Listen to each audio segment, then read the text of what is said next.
pandy iny? Mbola tsy nanomboka niaraka koa nareo dia efa meko tompindry hoe tsy izy io. Teo mofanina mihitsy ngiky izy nitratra ny Natalia. Bah oui! Izay mihitsy ny toetrany. Efa impiritratrako nampirafy iny, efa impiry ny famaliako. Efa manina meilleur ami-ako ny ataonao azao. Efa impiry mba ny teny andry koa fa ninondry ve za? Izy ngiky tena mbola tiako be ny Natalia. Ka tsisy azo atao amin'izany tsony, efa porofony toaka eto amin'ny tendandry eto ve ky dia mbola hitady problème aminazy andry. Tsy efa occasion lehibe zao isarana aminy. Asalana ohatra tsy miasasana amin'izay bandy ohatry ny mihitsy raiky miala 15-20 mikitika. Atao ohatry ny hoe ex izy zao tsy maintsy misy vaovao foana akio ohatry ny hoe tellement lasa iasy.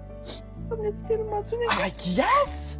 Hita mihitsy indreo hoe variana ny lalao fitiavana sy ny viravirany ny bandy jokony sobe tsy anintsy dia tsy maharaka tsony hoe zany tellement zany nefa tantara taloha ohatry ny ex andry iny fa efa iasy sandray zao ny malaza. Ny olona ke mahay manova fiainana.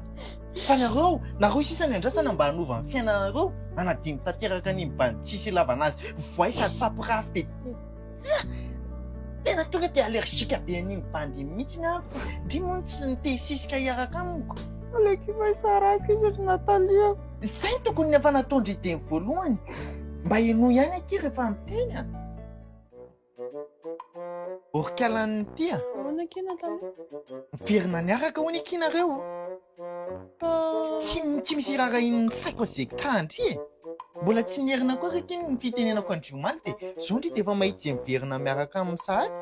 Amin'ny manaraka ke réglé ho any ny problème anareo efa tsisy raha indry izay zavatra teneniko mihitsy. Hainareo ilama ihany dia za faty mifamaly amin'ilay olona, faty mandany ronjoako miteny andry. Ka ianareo hiverina hiaraka ihany. Nanenenako tongotra matanana mihitsy nanao andreny rehetrarehetra reno andry.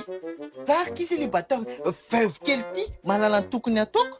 Amin'ny manaraka réglé ho anareo samy iray ihany ny problème anareo fa Natalia aza atao anaty lista tsony. Tena be problème izy. Iteny andry an'izay fotsiny naleako taty dia andehako.